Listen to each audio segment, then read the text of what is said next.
The man responsible for keeping the world entertained is so, at least this day, alone in front of a computer screen, in his son's largely unadorned childhood bedroom.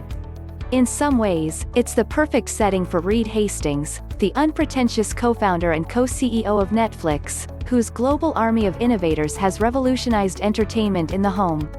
While Hollywood measures people's offices by their totems and grandeur, the analytical Hastings, a Silicon Valley interloper, values functionality over trappings. Netflix currently functions, by any measure, at a world-class level. As the year of the pandemic upends entertainment companies, Disney's crippled theme parks, Warner Brothers, furloughed blockbusters, AMC's shuttered theaters, Netflix is having a moment. A moment of prestige, with a record 160 Emmy Award nominations, eclipsing the long-dominant HBO, and more Oscar nods than any other media company. A moment of influence, adding almost as many customers in the first 6 months of the year as in all of 2019, extending its reach to nearly 200 million subscribers in 190 countries.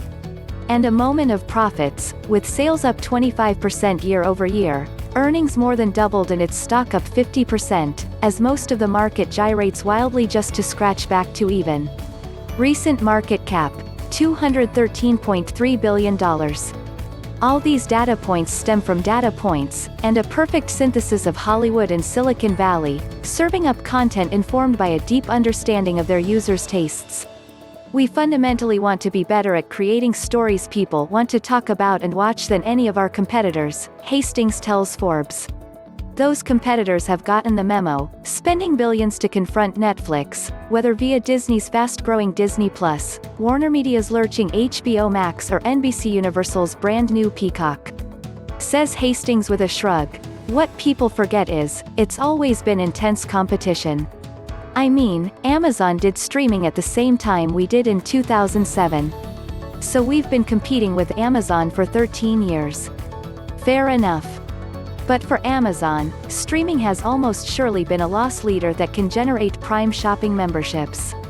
For Jeff Bezos, entertainment will always be a side hustle.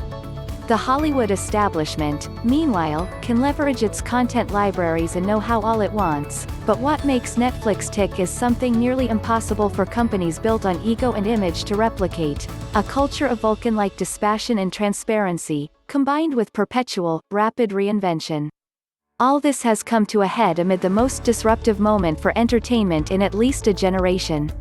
In some ways, Hastings, who clocks in at number 132 on the Forbes 400 with a net worth of $5 billion, has been preparing for this moment for the past 2 decades.